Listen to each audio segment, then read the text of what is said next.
Auzubillahiminash-shaytanir-rajim. Bismillahir-rahmanir-rahim. Assalamu alaikum my dear students.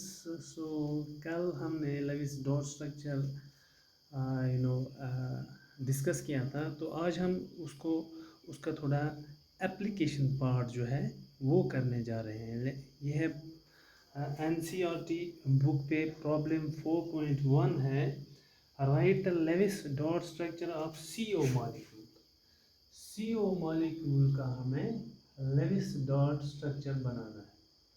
CO में तो कल हमने फर्स्ट स्टेप में पढ़ा था कि हमें पहले वैलेंस इलेक्ट्रॉन को काउंट करना है कि हमें कितने वैलेंस इलेक्ट्रॉन यहाँ चाहिए। तो अगर हम CO की बात करेंगे, कार्बन मोनोऑक्साइड की बात करेंगे, तो कार्बन मोनोऑक्साइड में कार्बन की जो वैलेंसी है दैट इज 4, तो ऑक्सीजन की वैलेंसी जो है that is 6। So total number of valence electrons जो हमें बनेंगे इसमें, अगर हम कार्बन की जो वैलेंसी लिखेंगे यहाँ पर 2s2p4 और ऑक्सीजन की हमारे पास वैलेंसी होगी 2s2p6, तो टोटल वैलेंस इलेक्ट्रॉन जो है हमारे पास बनेंगे it is 2s2 2p2, it is 2p2 and it is 2p4. so total electrons हमारे पास बनेंगे 4 plus 6 is equal to 10. तो this is our total number of valence electron.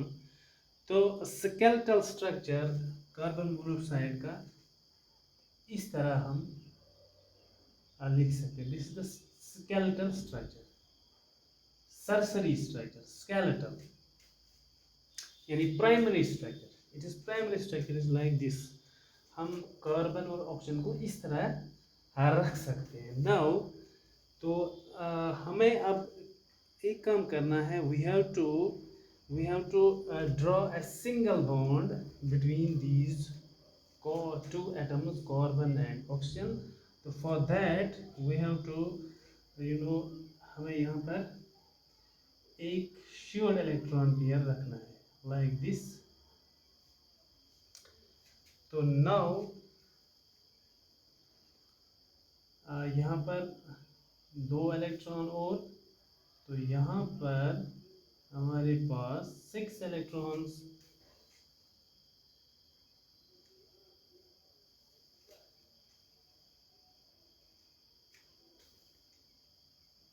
Dear student सी, तो हम पहले क्या करेंगे, हम पहले इन दो एटम्स के दरमियान सिंगल बॉन्ड जो है वो यहाँ पर बनाएंगे।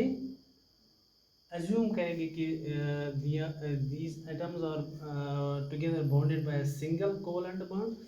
उसके बाद हम इस ऑक्सीजन का जो ऑक्टेट है we are trying to complete it is octet. उसके बाद हम इसका ऑक्टेट जो है वो कंप्लीट करेंगे ऑक्सीजन का। तो these two electrons these are shared between carbon and oxygen. तो अब ऑक्सीजन को मज़ीद 6 इलेक्ट्रॉन्स की ज़रूरत है टू कंप्लीट इट्स ऑक्टेट। इसके साथ जो ये ऑक्सीजन का जो ऑक्टेट है वो हमारे पास कंप्लीट हो गया है। नाउ अब हम देखेंगे कि हमारे पास और कितने इलेक्ट्रॉन्स बाकी रह गए। Total number of valence electrons और 10। तो हमारे पास तो 8 तो पहले ही आ गए, तो 2 हम यहाँ रख सकते हैं। फिलहाल ये तो हमारे पास एक टेम्पररी एक स्ट्रक्चर बनाया हमने। तो ये स्ट्रक्चर हम इस तरह भी बना सकते हैं। यहाँ C रखेंगे, तो this is the single bond, this is oxygen, तो this is like this.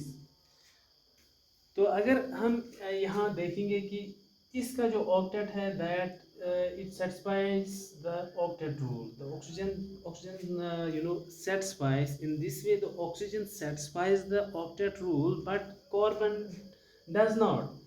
Carbon हमारे पास octet rule satisfy नहीं करता, because there are only 2 and 2 4 electrons are there in carbon, so the carbon does not satisfy the octet rule. अब हम अपना जो ये मतलब स्ट्रक्चर बनाने का तरीका है उसमें थोड़ा बहुत चेंज अब जो है हम लाएंगे। यानी पहले हमने एज्यूम किया कि इन दो एटम्स के दरमियान सिंगल बॉन्ड है। अब ये सिंगल बॉन्ड सही नहीं है, this structure is therefore incorrect. ये स्ट्रक्चर जो है ये इनकरेक्ट है, यहाँ पर सिंगल बॉन्ड नहीं है, क्योंकि सिंगल बॉन्ड रखने से हमें प्रॉब्लम हो जाती है। एक एटम ऑक्टेट रूल फॉलो करता है, दूसरा एटम ऑक्टेट रूल फॉलो नहीं करता है। तो हम इसके लिए अब यहाँ मल्टीपल बॉन्ड्स बनाएंगे। That means these two atoms share 6 electron between them। उसके बाद we have now हमारे पास कितने इलेक्ट्रॉन्स रह गए? 4, 2 ऑक्सीजन के साथ और 2 कार्बन के साथ। तो this is our it is a Lewis dot structure।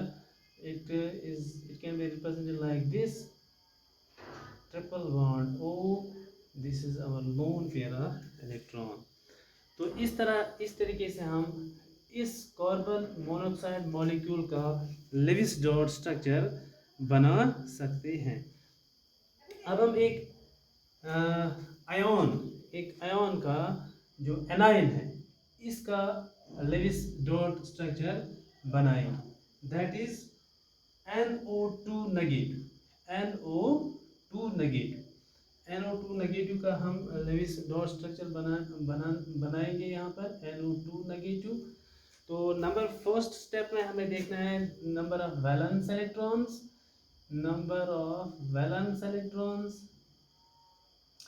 तो हमने कल पढ़ा था कि if we have an anion, अगर हमें एनाइन का जो लेविस डॉट स्ट्रक्चर बनाना है तो जो total number of valence electrons हमारे पास आएंगे उनको हमें एक इलेक्ट्रॉन जो है प्लस करना पड़ेगा because of this negative charge. ये बात हमने कल पढ़ी थी।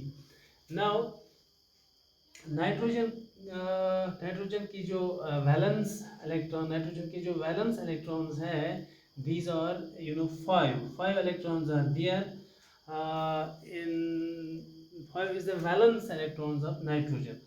तो इनका हमने 5 इलेक्ट्रॉन्स लिया प्लस ऑक्सीजन की जो वैलेंसी है, ऑक्सीजन का जो वैलेंस इलेक्ट्रॉन्स है, वैलेंस शेल में जितने इलेक्ट्रॉन्स है these are 6, but there are 2 oxygen atoms, so that total कितने बनेंगे? 2 into 6 तो प्लस दिस 1, इस नेगेटिव चार्ज का ये एक इलेक्ट्रॉन जो है वो हमने लास्ट में ऐड किया है। यहाँ मैं एक बार फिर ये रिपीट करूँगा। This is the valence electrons of this nitrogen के वैलेंस इलेक्ट्रॉन 5 है, plus since we have 2 oxygen atoms 2 into 6 plus this 1, तो टोटल हमारे पास बनते हैं जो electrons which are 5 plus 12 plus 1, total 18 electron. कितने? 18 इलेक्ट्रॉन। ना स्टेप 2 में हम पहले स्केलेटल स्ट्रक्चर बनाएंगे। Draw the skeletal structure of NO2 negative is इस तरह। ये N जो है सेंट्रल एटम, N इस तरह हमने एक स्केलेटल स्ट्रक्चर बनाया। तो जब हमने स्केलेटल स्ट्रक्चर बनाया तो अब हम कोशिश करेंगे इन एटम्स का जो ऑक्टेट है वो कंप्लीट हो जाए। पहले हम इन 2 ऑक्सीजन्स का ऑक्टेट कंप्लीट करने की कोशिश करेंगे। यहाँ पर हम बनाएंगे, this is our oxygen, this is nitrogen, this is oxygen. तो यहाँ पर है 2 2 4 2 6 2 8 2 2 4 2 6 2 8। तो अब हमारे पास टोटल कितने इलेक्ट्रॉन बचते हैं? 2, बिकॉज 8 and 8 16 और 2 हो गए 18। तो अब हमारे पास 18 इलेक्ट्रॉन जो है हमने यहाँ एकोमोडेट किए हैं। अब हम देखेंगे कि क्या ऑक्टेट रूल सारे एटम्स में सेटिस्फाई होता है या नहीं। इस ऑप्शन में तो ऑक्टेट रूल तो सेटिस्फाई है, बिकॉज 2 2 4 2 6 2 8 इस ऑक्सीजन में भी सेटिस्फाई है, मगर इस नाइट्रोजन में ऑक्टेट रूल जो है it does not satisfy the octet rule. क्यों? बिकॉज अगर हम यहाँ टोटल इलेक्ट्रॉन्स काउंट करेंगे 2, 2, 4 एंड 2, 6, तो this is now this structure is discarded. ये स्ट्रक्चर जो है इसको हम क्रॉस करेंगे। तो अब हम इस सिंगल बॉन्ड की जगह, लेकिन पहली जो ट्राई है, पहला जो हमारे पास जो ऑप्शन है वो है ये है कि हमें एटम्स के दरमियान पहले सिंगल बॉन्ड डालना पड़ेगा या डालना चाहिए। तो उसके बाद हम देखेंगे कि क्या सारे एटम्स जो है वो ऑक्टेट रूल फॉलो करते हैं या नहीं। तो यहाँ जब हमने देखा तो ये नाइट्रोजन जो है it does not follow the octet rule. तो अब हम इस जो बॉन्ड्स जो है अब हम ये चेंज करने जा रहे हैं। तो यहाँ पर हम नया इसका ये स्केलेटल स्ट्रक्चर बनाने की कोशिश करेंगे। This is our N, this is O and this is N। तो पहले हम इस नो सॉरी यहाँ पर O, N एंड O, तो इस ऑक्सीजन का पहले हम ऑक्टेट रूल ये करेंगे कंप्लीट। 2, 2, 4, 2, 6 एंड 2, 8। तो अब यहाँ पर हम पहले यहाँ में हमने यहाँ सिंगल बॉन्ड रखा था, अब हम यहाँ डबल बॉन्ड रखेंगे। Double bond, 4 electrons are share between nitrogen and oxygen. तो टोटल इलेक्ट्रॉन्स कितने हैं हमारे पास? 18। अब तक कितने आ गए? 8 और 4 हो गए 12। अब हमारे पास कितने इलेक्ट्रॉन रह गए? 6 इलेक्ट्रॉन्स। तो 6 में से हम यहाँ 2 और यहाँ 2, अब 2 रखेंगे हम यहाँ। अब हम अगर देखेंगे तो all the atoms follow octet rule. इस ऑक्सीजन का जो टोटल नंबर ऑफ इलेक्ट्रॉन्स कितने बनते हैं? 2, 2, 4, 4 और 4 हो गए 8। नाइट्रोजन का 4, 2, 6, 2, 8। ऑक्सीजन का 2, 2, 4, 2, 6, 2, 8। तो this is our final structure. ये हमारे पास अब इसका जो है फाइनल स्ट्रक्चर आ गया। इस तरह हम इसका फाइनल स्ट्रक्चर लिख सकते हैं। O double bond, N single bond, O। तो यहाँ पर लोन पेयर्स यहाँ पर 1 और यहाँ पर 3, या ये डबल बॉन्ड हम यहाँ भी रख सकते हैं। इसमें रेस्ट्रिक्शंस नहीं है, रेस्ट्रिक्शंस और नॉट। तो यहाँ पर हम O single bond, N double bond, O। तो यहाँ पर 2 लोन पेयर्स, यहाँ पर 3 लोन पेयर्स और यहाँ पर 1 लोन पेयर। तो इसका जो चार्ज है ये नेगेटिव चार्ज आएगा। This is our NO2 negative, this is our NO2 negative. तो अब हम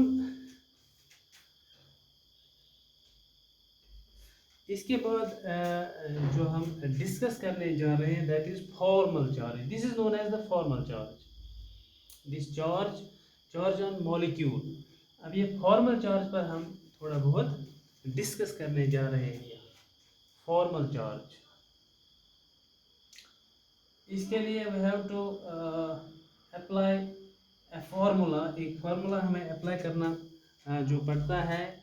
तो इस फार्मूला के मुताबिक we are able to calculate the formal charge. Formal charge is the charge on the molecule पर जो चार्ज है that is known as the formal charge. अब फॉर्मल चार्ज को निकालने का तरीका यानी FC, formal charge is FC is equal to, अगर आपको फॉर्मल चार्ज निकालना होगा तो आप ये फॉर्मूला यूज़ कर सकते हो। Total number of valence electrons in the free atoms, total number of valence electrons. यानी कितने वैलेंस इलेक्ट्रॉन्स हैं, minus total number of lone pairs of electrons, total number of lone pairs, ये lone pairs कितने हैं, उनको इसे minus करना है, minus 1/2 of total number of bonding electrons, total number of bonding electrons, this is our formula. तो ये formula हम अप्लाई करने जा रहे हैं। फॉर एग्जाम्पल हमारे पास एक मॉलिक्यूल है ओजोन, O3, ये हमारे पास एक मॉलिक्यूल है and we have to determine the formal charge on this ozone molecule. तो हम पहले ओजोन का स्ट्रक्चर बनाएंगे, इस लेविस डॉट स्ट्रक्चर से हम ओजोन का स्ट्रक्चर बनाएंगे। वो इस तरह आता है, oxygen double bond O, single bond O। तो इस पर 3 लोन पेयर्स, तो इस पर 1 लोन पेयर, तो इस पर 2 lone pairs. This is our ozone molecule. माना कि इस ऑक्सीजन का हम नाम A रखेंगे, इसका रखेंगे B एंड इसका रखेंगे C। तो अब हमें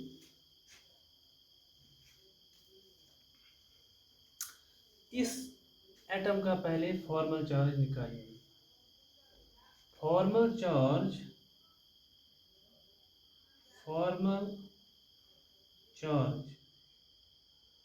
of oxygen marked as A,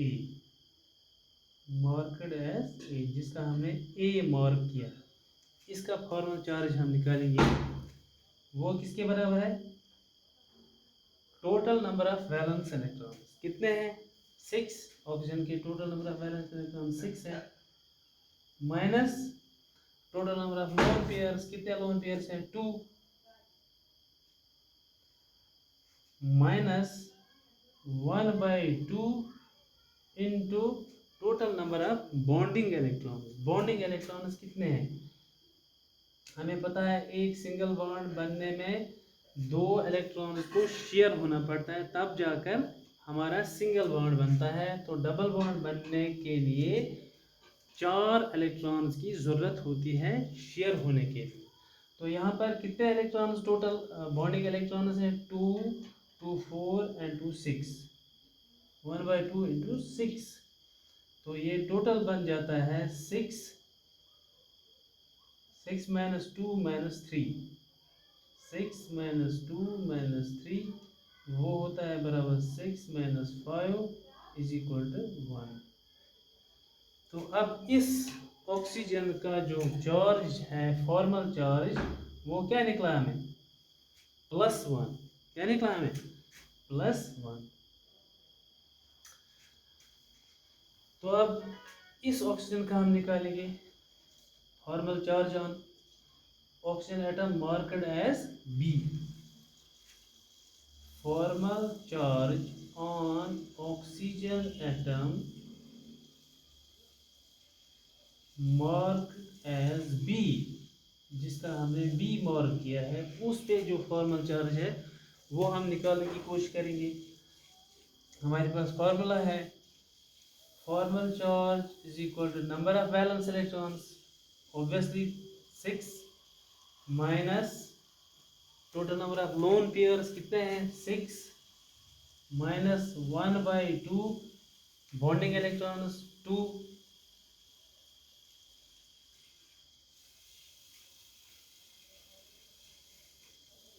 bonding electrons कितने हैं 2 इंटू 2, तो ये बनता है 6 माइनस 6 हो गया 0, तो यहाँ पर बनेगा ये -1।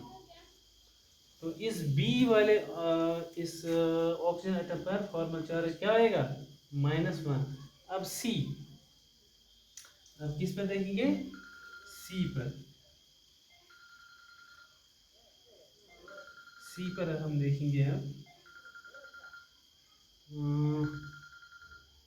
Formal charge on oxygen atom marked as C, C.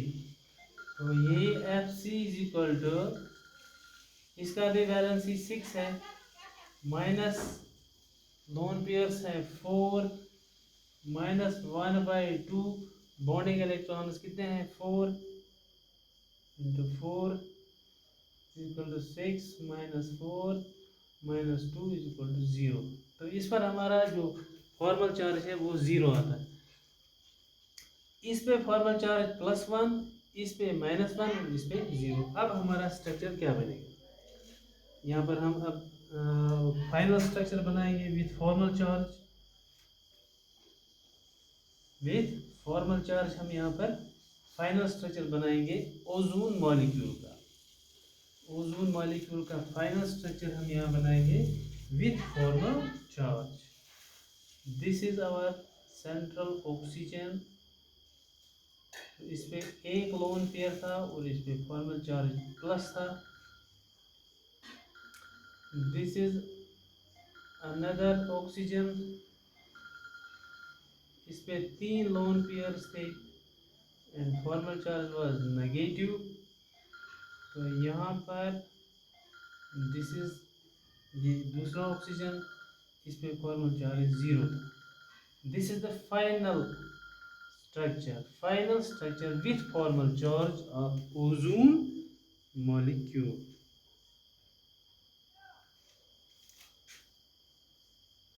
तो नेक्स्ट में we are going to discuss the limitations of octet rule. तो नंबर फर्स्ट जो लिमिटेशन ऑक्टेट रूल की है that is incomplete octet of central atoms. तो किसी जगह की थोड़ा कुछ मॉलिक्यूल्स में क्या होता है कि सेंट्रल एटम का जो ऑक्टेट है that is not surrounded by 8 electrons. ये जो चीज़ है ये स्पेशली उन एटम्स में होता है जिनको वैलेंस इलेक्ट्रॉन 4 से कम हो, जिनमें वैलेंस इलेक्ट्रॉन जो है वो 4 से कम होते हैं, उन एटम्स में इस तरह का जो डिफेक्ट जो है वो पाया जाता है, इस तरह का, यानी incomplete octet of central atom. For example हमारे पास है लिथियम क्लोराइड, एक मॉलिक्यूल है हमारे पास लिथियम क्लोराइड। लिथियम का जो लिथियम की जो वैलेंसी है दैट इज 1 और क्लोरीन की है 7। तो इस तरह से हमारे पास 7 1 हो गया। इसका ऑक्टेट जो कंप्लीट है, इसका ऑक्टेट इनकम्प्लीट। इसी तरह एक और एग्जांपल है BeH2, यहाँ पर भी यही प्रॉब्लम है। उसके बाद है BCl3, Cl और Cl। अगर यहाँ पर हम इसका 1 2 3 4 5 6 7 1 2 3 4 5 6 7 2 3 4 5 6 7 और बोरान का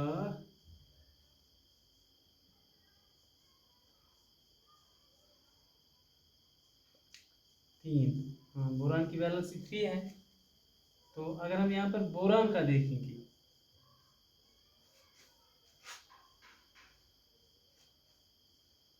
ये है बोरान का एक electron, this is another. Boron की वैलेंसी यहाँ पर फुलफिल नहीं होती है, ऑक्टेट रूल फॉलो नहीं करता है। बोरान में सिर्फ 6 ही इलेक्ट्रॉन आते हैं, यानी 2 2 4 2 6। इस क्लोरीन का जो ऑक्टेट है दैट इज फुलफिल्ड, इसका जो ऑक्टेट है दैट इज फुलफिल्ड। इस क्लोरीन का भी ऑक्टेट फुलफिल्ड है। This chlorine is having this octet fulfilled. So this is first limitation of octet rule. The next limitation is odd electron molecule. In case of उन molecules में with an odd number of electrons like nitric oxide and nitrogen dioxide, the octet rule is not followed. वो molecules which have odd electron, जिनमें odd electron होता है, उनमें भी octet rule follow नहीं होता. For example, we have nitric oxide, NO एक molecule है, NO मॉलिक्यूल में ऑक्टेट रूल फॉलो नहीं होता है. It is like this N, यहाँ पर O, तो यहाँ पर ऑक्टेट रूल इस ऑक्सीजन में फॉलो होता है, इस नाइट्रोजन में ऑक्टेट रूल फॉलो नहीं होता है. यहाँ पर सिर्फ 4, 2, 6, 1, 7 इलेक्ट्रॉन इस नाइट्रोजन में आते हैं और इस ऑक्सीजन का ऑक्टेट रूल कंप्लीट है. ऑक्टेट रूल नहीं, इस ऑक्सीजन का ऑक्टेट कंप्लीट है और इस नाइट्रोजन का ऑक्टेट इनकम्प्लीट है. इसी तरह हमारे पास NO2 में N single bond O, double bond O, यहाँ पर 2 लोन पेयर्स, यहाँ पर सिंगल, और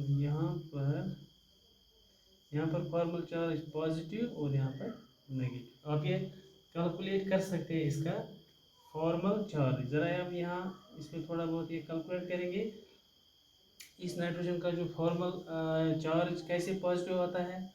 we have number of valence electron कितने हैं इसमें, 5 valence electron minus 1/2, minus number of lone pairs कितने हैं, 1 माइनस 1/2, यही कितने हैं, 2, 4 to 6 into 6, तो ये बनता है 5 minus 1 minus 3, 5 minus 4 is equal to +1. This is the formal charge. ये फॉर्मल चार्ज है इसका. मगर हमें देखना है कि is it following octet rule और नॉट. इसका ऑक्टेट तो कंप्लीट है, 2 2 4 2 2 4 4 8. इसका भी ऑक्टेट कंप्लीट, 2 2 4 2 6 2 8. इसका ऑक्टेट इनकम्प्लीट है क्योंकि 4 2 6 और 1 हो गया 7. तो दैट मीन्स उन मॉलिक्यूल्स में जिनमें ऑड इलेक्ट्रॉन सिस्टम होता है उनका ऑक्टेट हमेशा इनकम्प्लीट होता है. The number third limitation is expanded octet. The expanded octet, expanded octet में क्या होता है, elements in and beyond the third period of the periodic table have apart from 3s 3p 3d orbital. यानी जो third period है, third period के elements में 3s 3p के अलावा 3d ऑर्बिटल भी होता है. ये 3 किस्म के ऑर्बिटल्स होते हैं इनमें. तो इस तरह के जो एटम्स हैं ये क्या करते हैं, ये एक काम करते हैं, इनमें ऑक्टेट जो है, ऑक्टेट से अलावा इनमें इलेक्ट्रॉन्स जो है वो होते हैं. यानी 8 से ज़्यादा इलेक्ट्रॉन्स होते हैं इनमें, specially in those elements which are in the third period, which are in the third period. In these compounds, the elements, there are more than 8 valence electrons around the central atom. in compounds में central atom के इर्द गिर्द 8 electron से ज़्यादा होते हैं. For example हमारे पास है PF5. PF5 एक मॉलिक्यूल है. इसमें ऑब्वियसली P जो है वो सेंट्रल एटम है. यहाँ पर हम P रखेंगे. दिस इज, यहाँ एक F है तो there is 1 more F. This is 1 more F. तो यहाँ पर हमारे पास और 2 F है. तो इनका जो ऑक्टेट है it is complete. In fluorine का जो ऑक्टेट है दैट इज कंप्लीट. ये हो गए 6 और 2 8, 6 2 8, 6 2 8, 6 2 8, 6 2 8, तो ऑक्टेट इज कंप्लीट। मगर इस फॉस्फोरस जो जो सेंट्रल एटम है फॉस्फोरस, फॉस्फोरस का ऑक्टेट जो है it is incomplete, because phosphorus जो है it is the element of third period, third period का एलिमेंट है। There are more than 8 electrons surrounding this phosphorus atom. क्यों, कैसे, यहाँ 2 2 4 2 6 2 8 और 2 10, 2 10, that is expanded octet, expanded octet. ये एक्सपेंडेड ऑक्टेट की एक मिसाल है। यानी एक्सपेंडेड ऑक्टेट का मतलब है कि when the central atom is surrounded by more than 8 electrons. इसी तरह का एग्जांपल हम SF6 में भी देख सकते हैं और H2SO4 में भी हम ये एग्जांपल जो है देख सकते हैं। So these were the limitations of octet rule. These were the limitations of octet rule. So I think this is enough for today. So dear students, we will meet tomorrow again. Until then, have a nice time.